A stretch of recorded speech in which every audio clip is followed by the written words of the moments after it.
2, 3.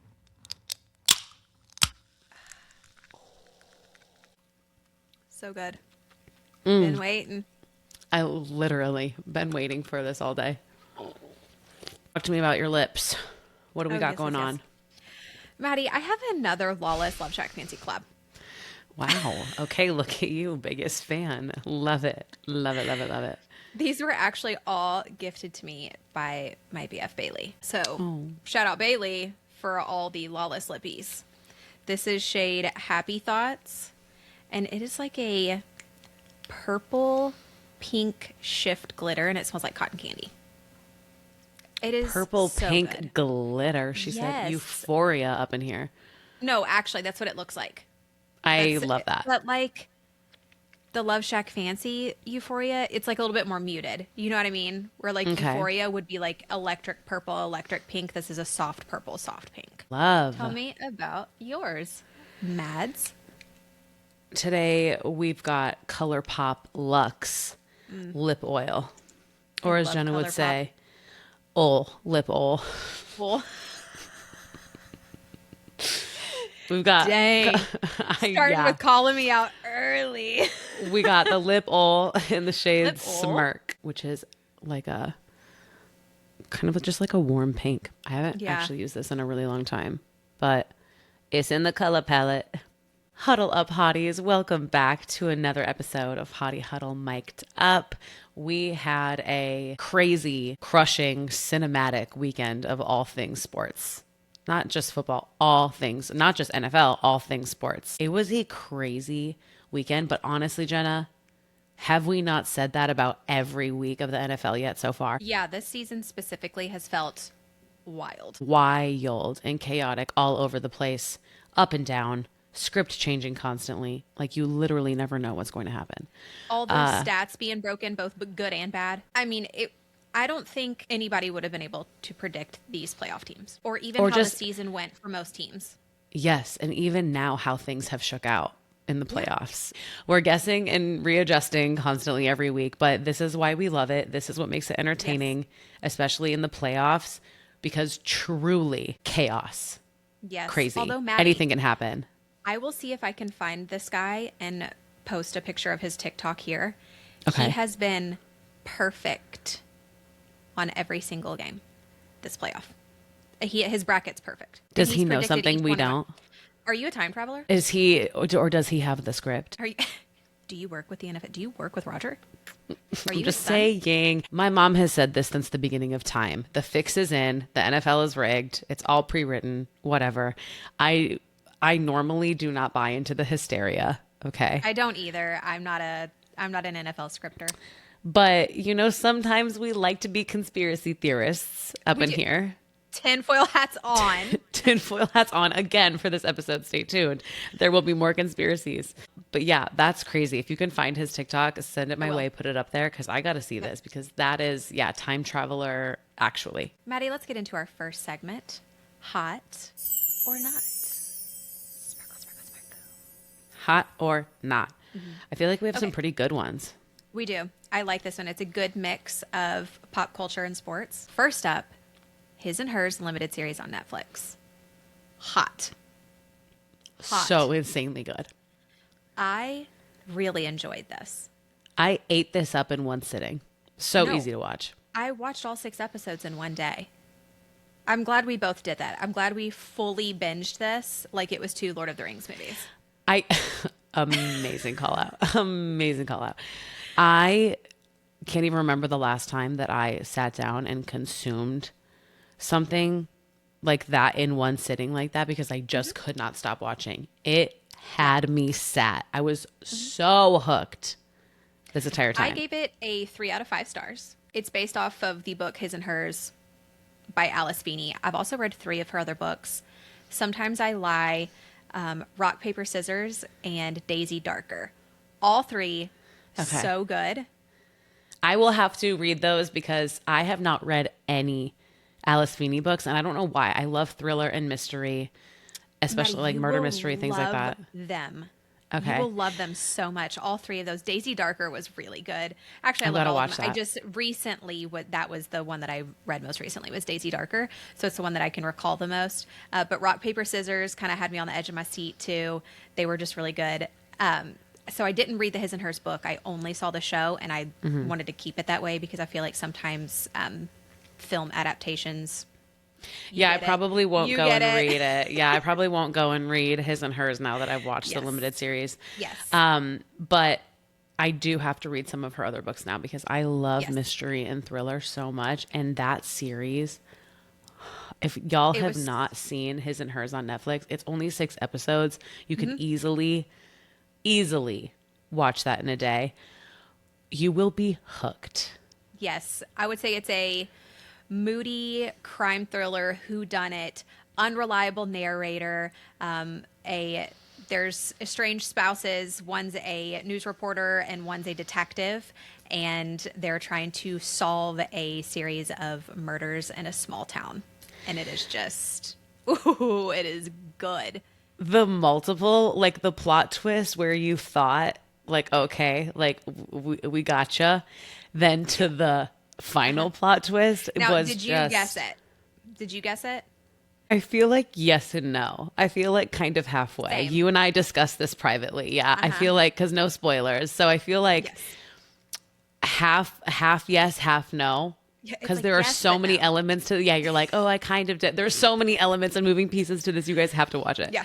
It's the unreliable narrator, which I love so much. So good. So good. I love when I can't tell if the person telling the story is a big liar or not. Okay, next, the LSU Tiger Girls being robbed at UDA Nationals this year. Not hot.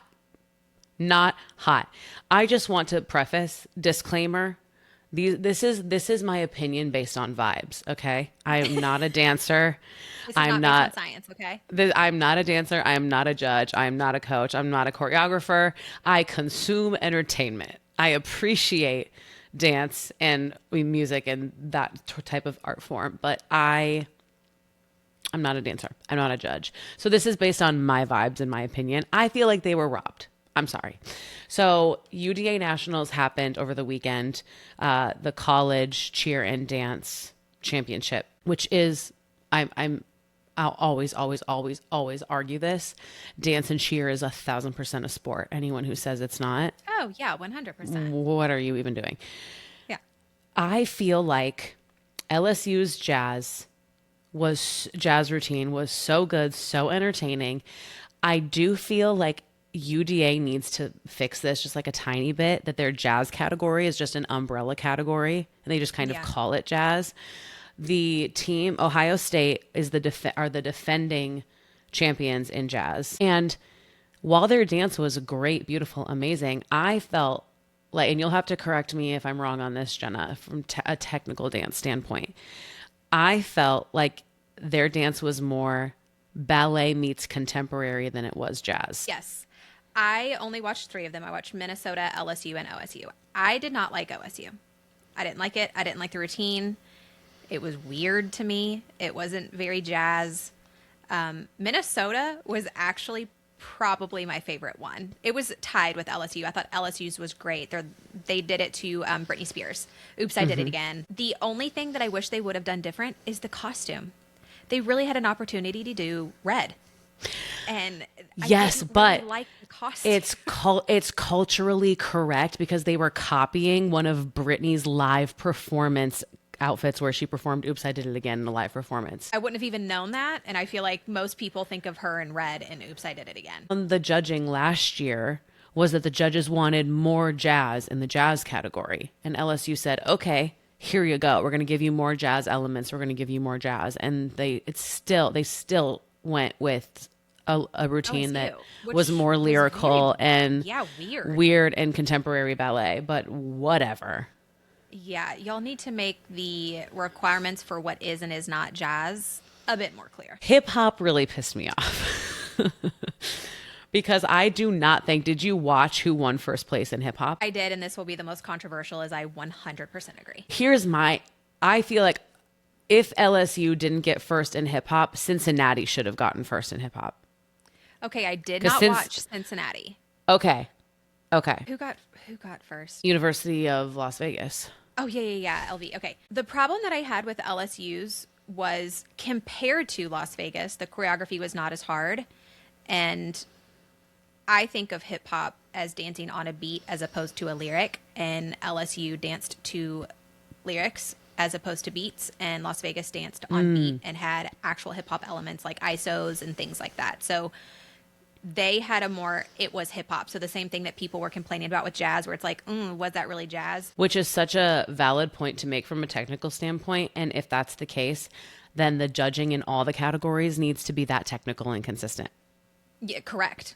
Yeah, the judging needs to be consistent and technical like that for every category, and not this category is less about the jazz and more about blah, blah, blah. And this category is more about the technical and not blah, blah, blah. My whole thing is just like, the LSU girls eat down every time. That choreography is unmatched, in my opinion. Part of what they sculpted their dance around was the Kendrick Super Bowl performance and the whole "you can't fake" influence, and why they copied one teeny tiny element from their Like a Boy dance 3 years ago, because it's just so everyone's still talking about it. Everyone's still talking about it and still obsessed with it, and they are viral. And so it just feels like, dang, it almost feels like a snub. Fair, because to your point, everyone's talking about LSU. I couldn't even tell you who won hip hop. I was like, I saw the routine, don't know who it was. Yep. So everybody's talking about you, LSU. Next up, I feel like we're both excited about this. The Giants. I almost said fired. Not yet. That's next season. The Giants hired John Harbaugh. I love this. I think this is hot. I love it. It's hot. The thing that me and Maddie are most excited about is thinking about John Harbaugh interacting with Cam, Jamison Jackson. Gold. Do you know the first thing that came to my mind when we were talking about this, about him reacting? The first thing that came to my mind was that scene from Mike and Dave Need Wedding Dates. We never get riled. He doesn't rile me and I don't get riled. We don't get riled. Oh, who's riled? My God. Look at you, both of you right now, you're riled. Oh my God, he's gonna have to take Tylenol every single day. It's going to be a madhouse. Just following the Giants next year. I need that to be a reality show. I'll eat it up. I will eat it up.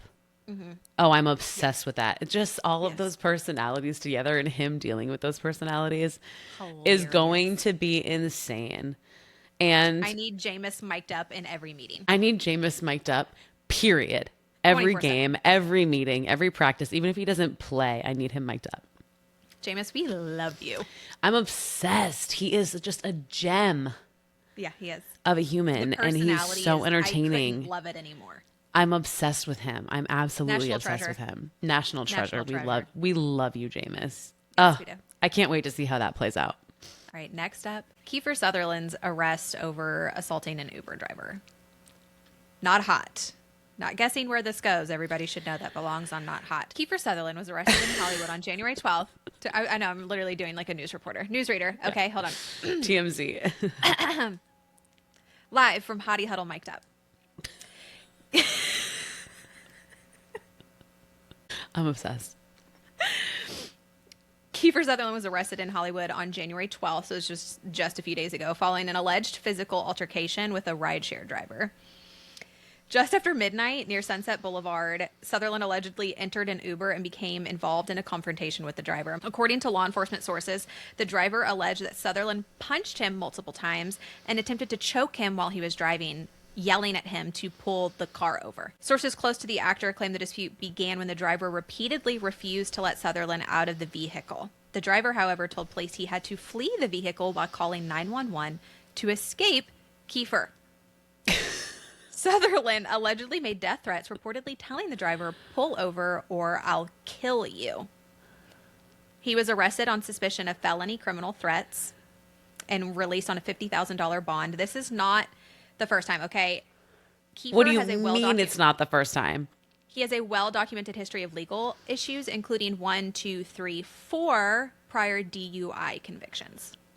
Well, no wonder he was Ubering. He was also arrested in 2009 for assault for headbutting a fashion designer at a bar. Dude, what are you doing? Uber driver.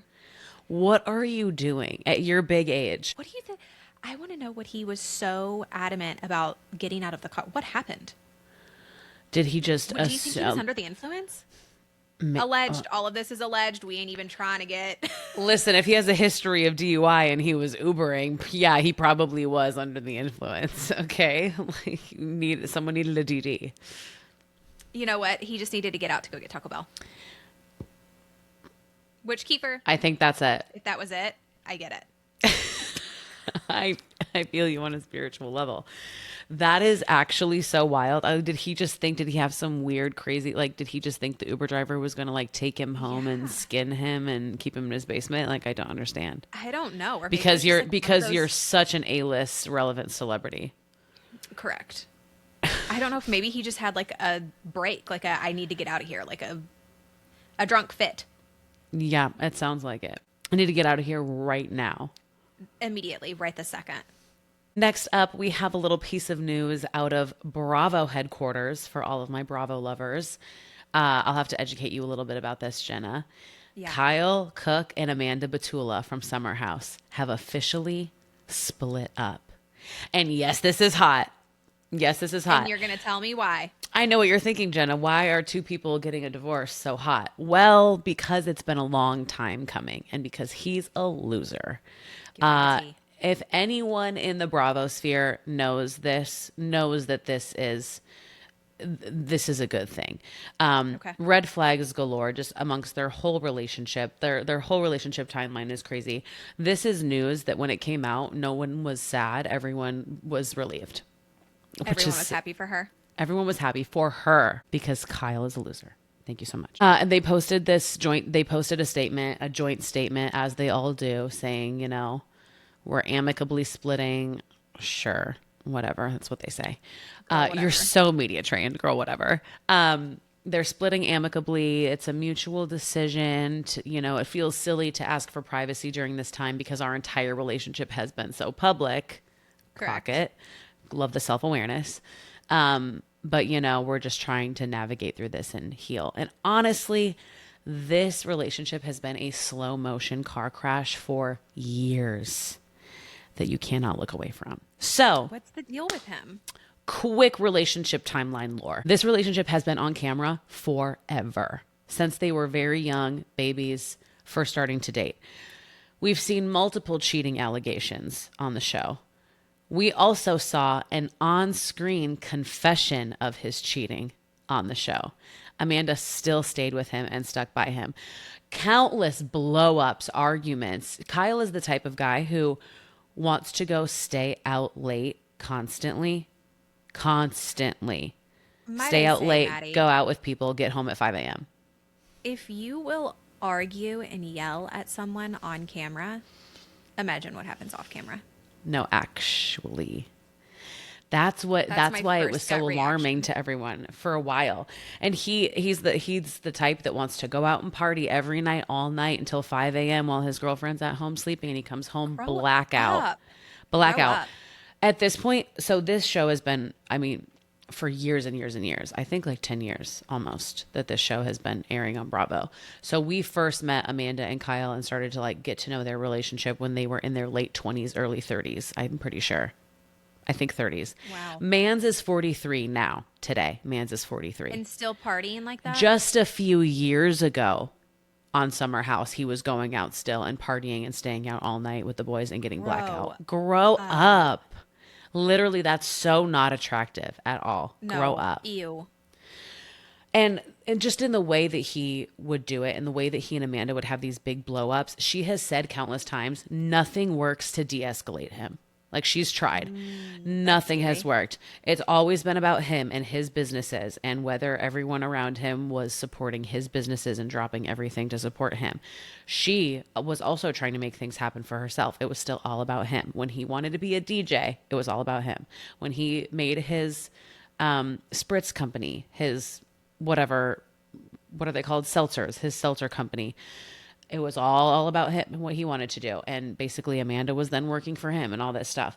All of the arguments he's had with multiple people in the house, all of the blow-ups and friend breakups he's had with people that Amanda has unfortunately been collateral damage in those things because she's just tried to de-escalate and nothing has worked. And I'm just like, babes, at this point, it's enough is enough. And I'm so happy that they split. If a woman is constantly having to soothe or de-escalate a man while also shrinking herself and putting her own needs and wants aside in the process, that's unpaid labor, boo. That's unpaid labor. You're not a spouse or a girlfriend. Yes, no. It's so also giving, good for he her. Probably thinks he's so misunderstood. He thinks everyone's out to get him all the time. Yeah, he's so misunderstood. Everyone's out to get him. You just don't get it. Yeah. And then even in November, she had come out and said that they were going through a hard time in their marriage and people were wondering if they were even living together anymore. And finally, it's official. They split. And honestly, thank God, because women deserve better. Speaking of rude loser behavior, J-Lo's glam-bot. I feel like she is just all loser behavior and rude. Like that's, if someone were to ask me for an adjective for Jennifer Lopez, I would say rude. This is not the first time that there have been reports of J-Lo being rude. No. And it won't be the last. I will put up the video, have it playing while we're talking. J-Lo goes up to do the glam-bot. Cole, he always tries to interact with people, talk. He's very friendly, very bubbly. She doesn't even acknowledge him, does not speak, does not say hello, does not say goodbye, does not wave, does not shake his hand, doesn't acknowledge this man's existence. And he's being very pleasant. And then she just walks away. After doing nothing. And her makeup looked terrible. Whoever did her makeup had it out for her, by the way. Whoever did her makeup hates her. I did see that. I did see that. Why is she always rude? No, actually. Why are you so problem? rude? Remember when she did that whole like docuseries reality, whatever thing where she went back to New York, like her old block, Jenny from the block. And she went back to her old, like where she lived and nobody knew her or recognized her. And she got so mad. Stressed, pressed. Girl, what? Girl, whatever. Girl, whatever. And Cole is so sweet and so nice that he came back with a video. Again, you're media trained. I know you're just trying to be gracious. It's okay to say that bitch was rude. Okay, it's okay to say that bitch was rude. I saw a comment say, Cole, you didn't say she was rude. We said she was. Exactly. You don't have to sit here and defend her so much. We saw it. He's like, celebrities, when they're on those carpets, they're being pulled in so many different directions and it's so chaotic and they have people telling them where to go and there's so many interviews. You can't expect them to have the capacity to interact with every single person. Yes, you can. We do not excuse rudeness. We do not excuse rudeness, especially out of a celebrity or a public figure. Not to mention, it is possible to be kind on the red carpet to people, especially look at all of the other amazing interactions that celebrities have had with Cole, where they've been nothing but sweet and gracious and amazing to him. I am not open to excusing the rudeness of others. Remember where you came from, Jenny from the block? No one cares. Yeah. Rudeness, not hot. Something that is hot. The comeback cats. My Kentucky Wildcats, either one, we call them the comeback cats, the cardiac cats. Both are accurate, okay? Both are fitting. Yes, they're so fitting. Again, came back in an absolute thriller to beat Tennessee at home. It was 80-78. We trailed by, like I'm on the team, Maddie. They trailed, they trailed by as many as 17 points. 17, okay? At the half, it was like 31-49, and I was just like, dear Lord, please, comeback cats, do it, please. Yeah. They did. They did it. Chandler broke away with the steal, got a steal, tosses it back. Otega Owe puts it up. The last play, they foul Tennessee. Tennessee goes, makes the first shot, and then you know what they're going to do. They're going to brick the second and try and catch it and shoot it for 2, right? So that they can win it by 1. He's going to brick the second on purpose. He bricks the second. Tennessee gets the rebound, Maddie. They go to shoot it up. Our big guy up front blocks it. It was, what was it, Maddie? Cinema. It was cinema. I mean, they got the rebound, and I was like, oh, no, it's over. He goes to toss it up. Just a point blank little layup. Nope. Our big guy blocks it. It was absolutely phenomenal. I was screaming yet again because we just did this against LSU. They have me in cardiac arrest constantly. Yeah, that reaction of you for the buzzer beater moment was, oh my God, insane. I could feel your tension and I could feel your heart rate in that moment. Yeah, blood pressure through the roof. Blood pressure through the roof. Now, my favorite part was the kerfuffle that ensued afterwards. Oh, we love. I love it. Otega Owe popped off at a Tennessee player. He said something that I cannot say on this podcast. Oh. And then they started shoving. Mark Pope, our Fighting coach, words. holding on for dear life, just fistfuls of jerseys. I will put the picture. Yeah, please do. Hilarious. Please do. That's the best.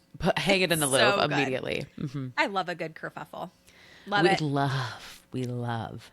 Last up, we feel so strongly about this. IU winning the Natty. So hot. Fernando. So hot. Oh, Fernando Angel baby. Jenna FaceTimed me last night, you guys. Full on sobbing. Guys, I'm in my luteal phase, okay? We both are. Sobbing. I just got really sad because I thought... It's so unserious. I know he's going to get drafted to the Raiders. And I thought about if the Raiders players were going to be mean to him or not because he's a precious baby angel. And I literally, guys, you better not be mean to him. I swear. And I really don't think they are. I think they are going to be so thankful, grateful, amazed by him that he's finally there giving them a winning shot. I think Max Crosby is going to be like, finally, all my defensive talent won't go to waste. Please save us. If anything, I think they're going to be so happy. Angel. Be nice to him. I think they're going to be so happy to have him. And then, just his post-game interviews are always just precious. Precious. Oh, gosh. And his little voice cracks. Oh, he's a precious angel. I hope that the NFL protects him with everything. Yeah, the only people that were allowed to root for Miami last night were people who went to Miami. That's it. Everyone else should have been rooting for Fernando because he's the most wholesome person ever. He's so wholesome. His story, his upbringing, his relationship with his parents, how he was talking about how everything that he does, watching his mom who has MS go through what she goes through every day, still with a smile on her face, that he's like, it doesn't matter if I had a bad day, bad practice, bad game. I'm always going to have a smile on my face and be optimistic because I owe it to her to have a positive attitude, like, for everything. She's also so beautiful. She is beautiful. Every time I show her, I'm just like, wow, what a stunner. Oh, and she raised just such a good young man. We love it. We love the whole Mendoza family. We love you guys. We love it. And we love that IU won their first title. Oh, incredible. Deserved. Coach Sig is probably my favorite ever of any coach. Google me, bitch. Moving into our next segment, the hot list. Sparkles. I love how we say it every time. This hot list today is painful in more ways than one.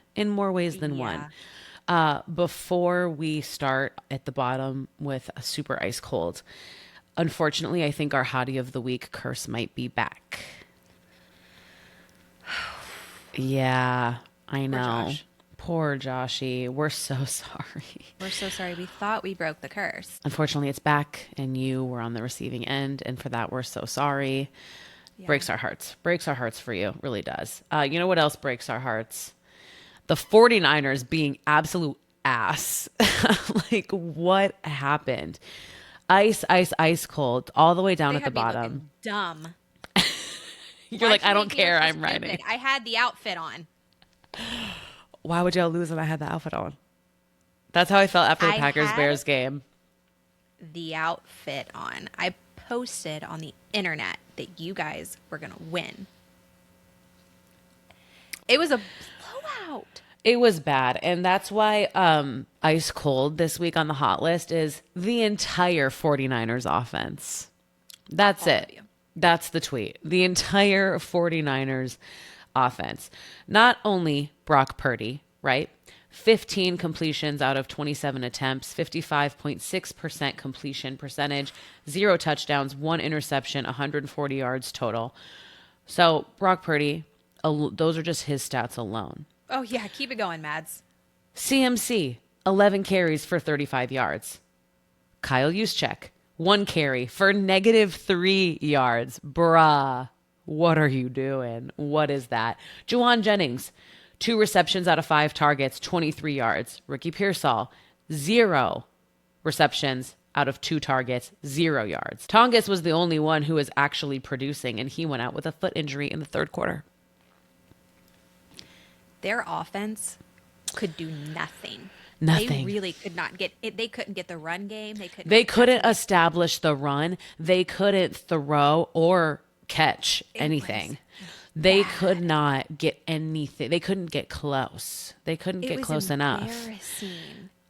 There was not a single touchdown scored. It was 2 field goals the entire game. Yes. It's almost like I don't even think they necessarily took Brock out because of the score.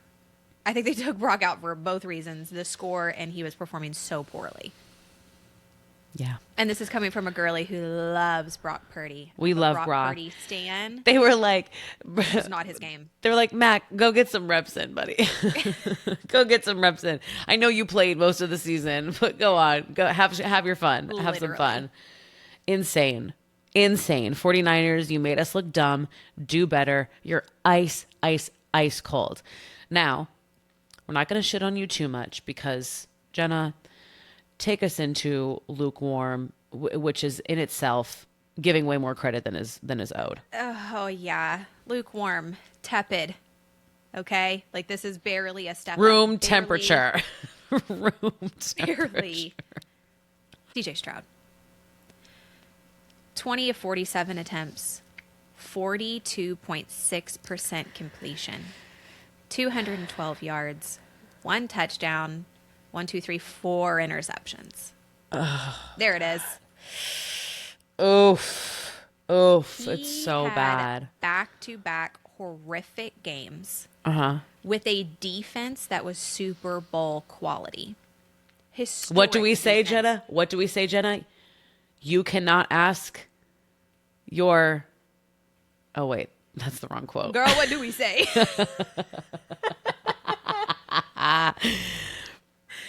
In my head, I'm doing the thing that we always say where you can't ask your quarterback to outscore a bad defense, but that's not. Oh, yeah. But that's not correct in this case. You can't ask. Yeah. Yes, defense wins games, but you can't ask your defense to be the only thing showing up on the field that day. Yeah, it's a 2-parter.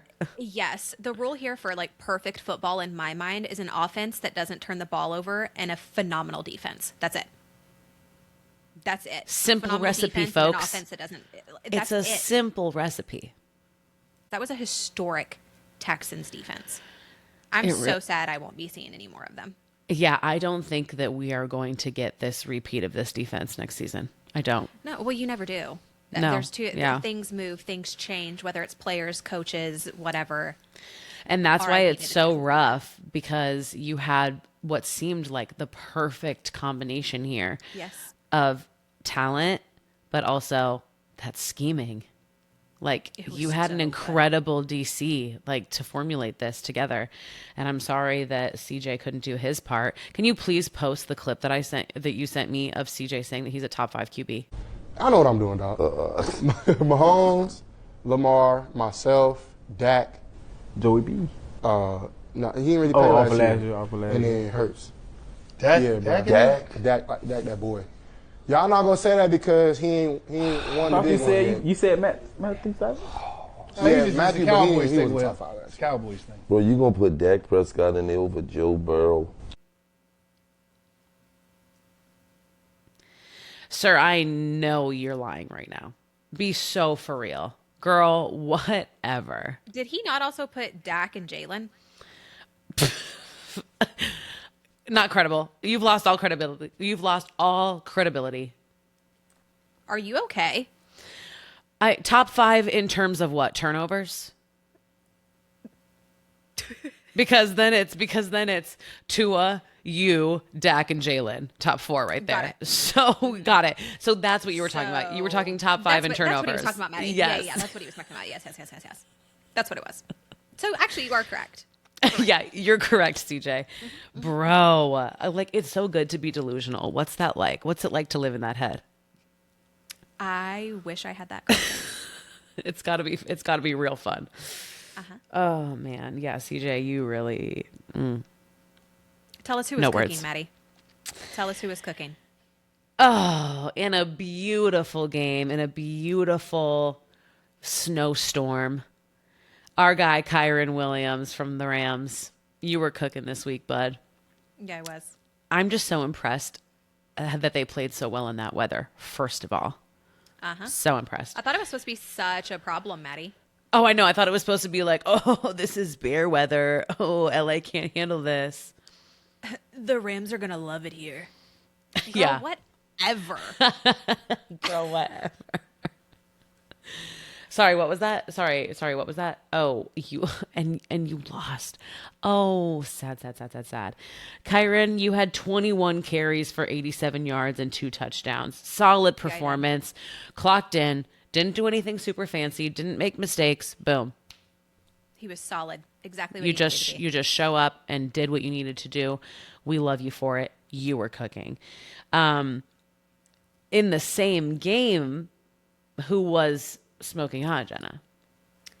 I'll talk about this because unfortunately it is a Bears player. Yeah. I'll take the hit. Yeah, you'll protect my pride on this one.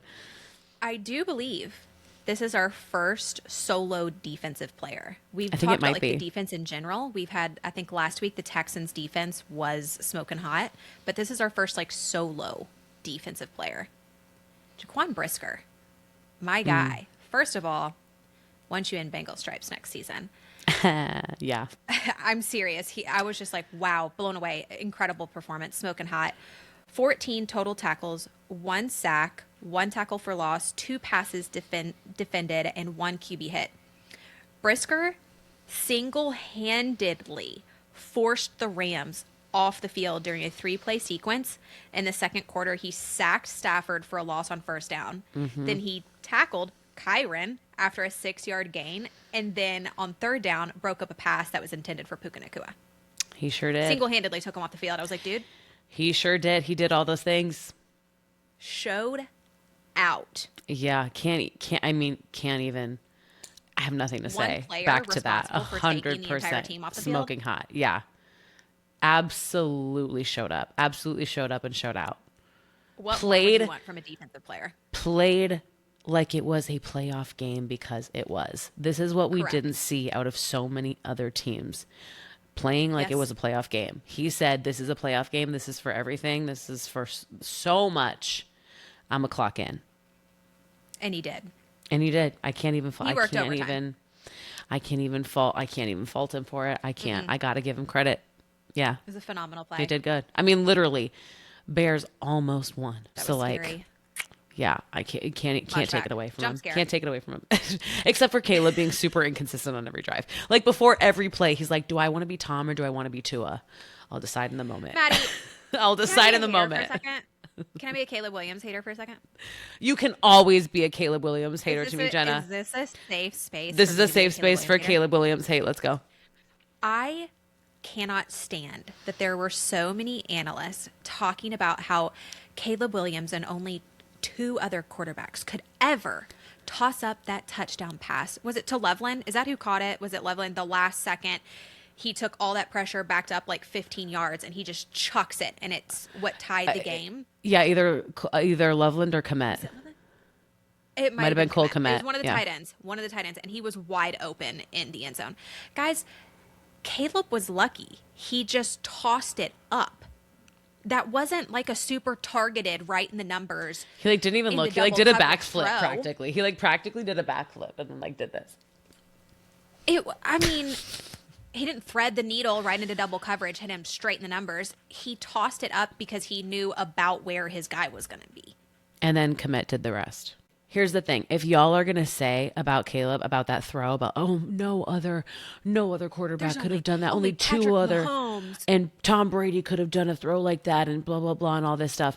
Oh, really? Who would then immediately turn around and throw an interception?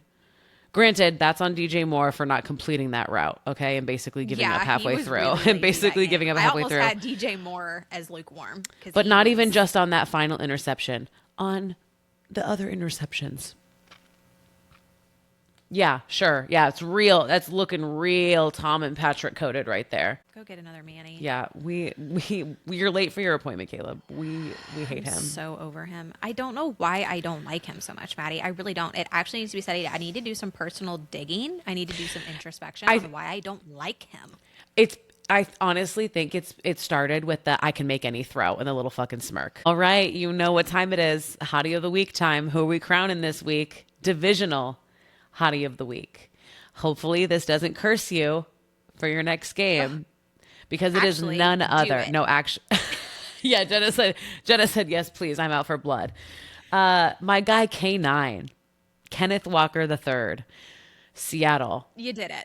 You did incredible for this game. 19 carries for 116 rushing yards, 3 touchdowns, and he was also 3 for 3 receptions as well. I love a running back. Love a running back with receiving upside. Yes, I know we were both about to say that. We love a running back that has receiving upside. You, once again, just like Jaquan Brisker, you said this is a playoff game. I'm going to play it like it's a playoff game, and I'm going to clock in. And you did exactly what you needed to do. Solid, unwavering, did your job. Thank you. Thank you. It is not lost on me that our hottie of the week is a Seattle player, as our ice cold players were 49ers. Yeah. That actually sums up the entire Seattle Niners game. It actually does. Hotties. No, it actually sums up the entire thing. What was the final score? 40-something to 6? 41-6. Yeah, that looked very reminiscent of the Seahawks-Broncos Super Bowl, didn't it? Rough. Yeah, that was very reminiscent of that. Oh, are we gonna get a repeat? Time for our favorite segment.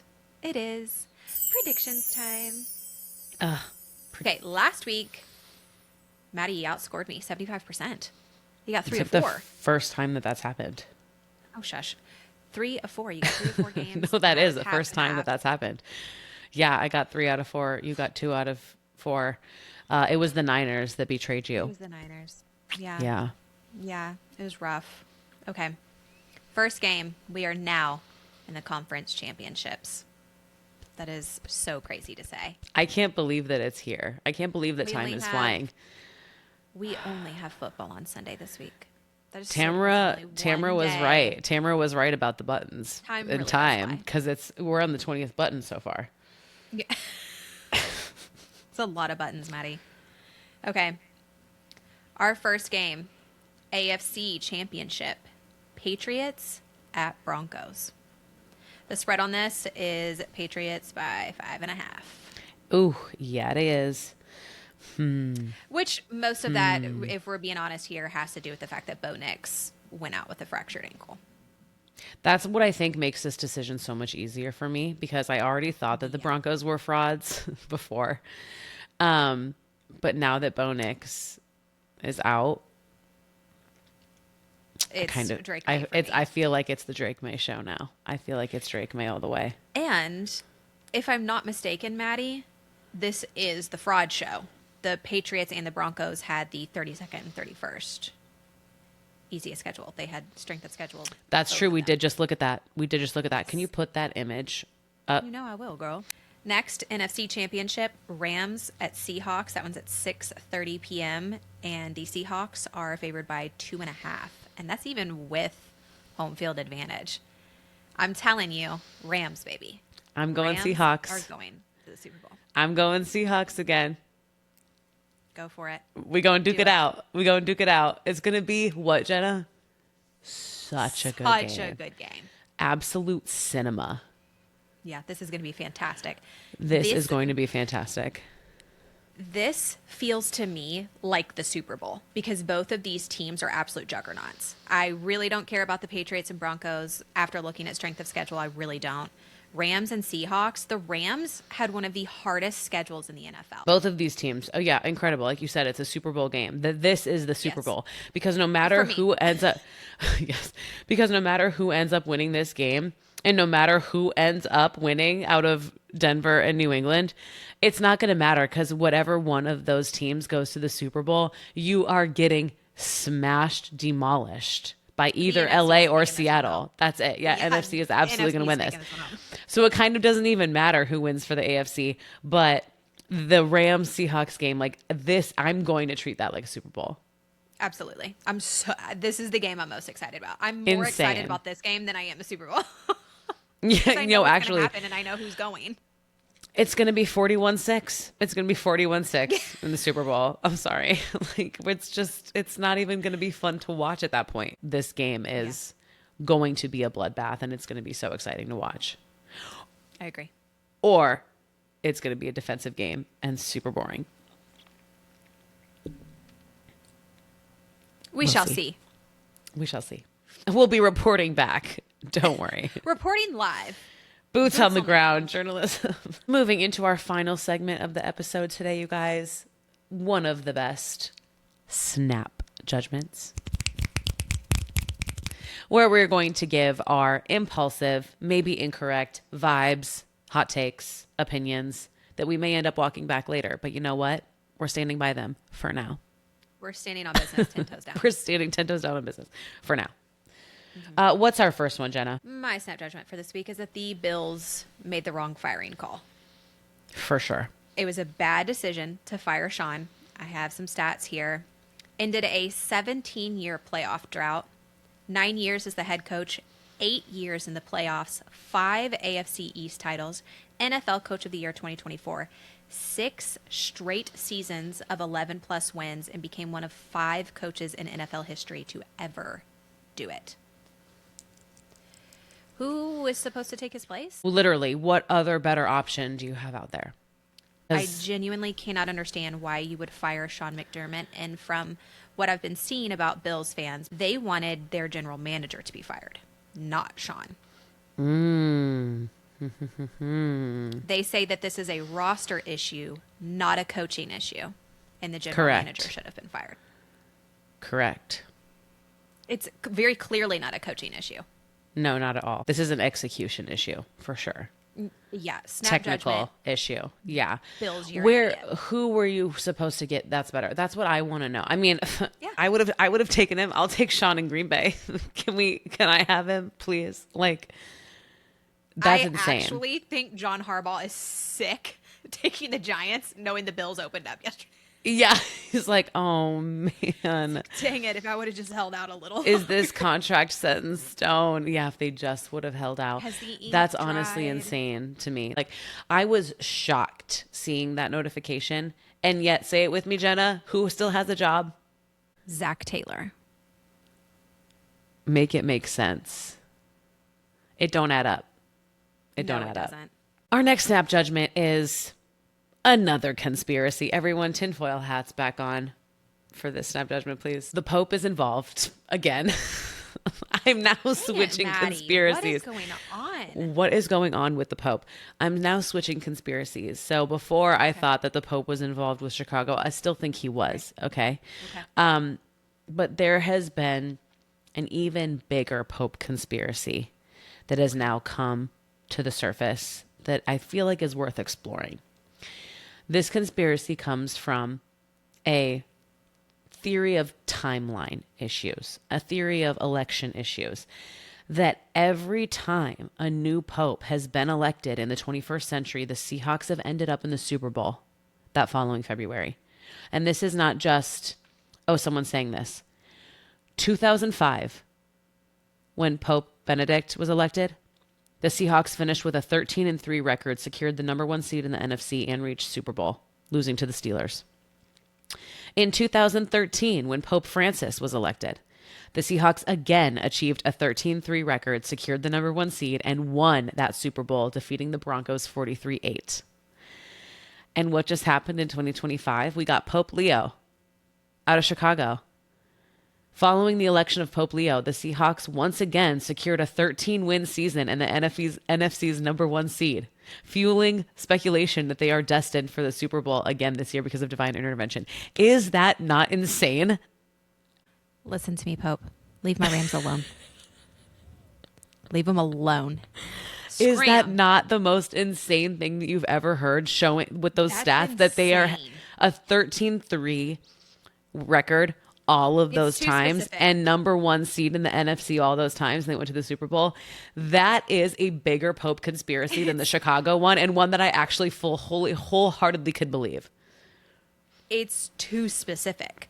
It's way too specific. It's too specific to ignore, for sure. It's big. It's bigger than all of us. It's bigger than all of us.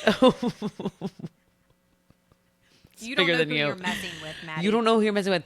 It kind of makes me want to go to whatever Super Bowl party they are going to be having in Vatican City. Okay, because no, actually, wow, there's going to be lots of rituals going on. I'm not sure if you want to go to that. Yeah, actually. So, yeah, this is too crazy to be a coincidence. It's too crazy to ignore. We'll have to see how it shakes out. But I'm going to fully, wholeheartedly, 1,000% believe this to be fact if this happens again. We will know this Sunday just how powerful this is. We will know. I'm going to be on Sunday at 6:30. I cannot wait to follow up on this and see if this actually becomes true. Because what?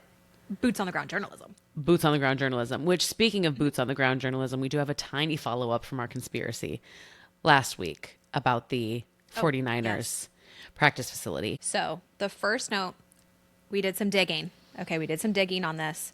The first thing that I would like to note, Peter Cowan, the quantum biology, whatever, that is not a doctor. He is not a doctor. He didn't go to medical school. So it just sounded. It just sounded like it. Okay. We were both of us were like, I don't even know what that is, but it sounds too legit to quit. Yeah. He does not publish studies. He does not run clinical trials. He does not do medical research, and he's not a biophysicist. So that's our first note, is this is just, that doesn't dismiss him. This is not an argument from authority. It doesn't mean that he doesn't have a point. We're just saying he has not done any studies. He even admitted himself there are 0 studies that show EMF breaks down collagen. He said he just put 2 and 2 together because of other studies. You can't do that, Peter Cowan. You can't do that. That's not really how that works. You can't do that. I just drew some lines together. That's not how clinical research works. Okay, buddy? So the EMFs from power substations, they're low frequency, non-ionizing radiation. So it doesn't break down your DNA. It's the same stuff that you get from power lines, subways, office buildings. Every major city, we come into contact with these every single day. 0, again, peer-reviewed studies showing that EMF breaks down soft tissue. Now, does that mean that it's not true? No, it doesn't. It just means that we need more research done. He could absolutely be right. There's just no research proving that he's right now. Correct. Okay. I think we need more substance here. No, the 49ers are not being microwaved. They're playing NFL football.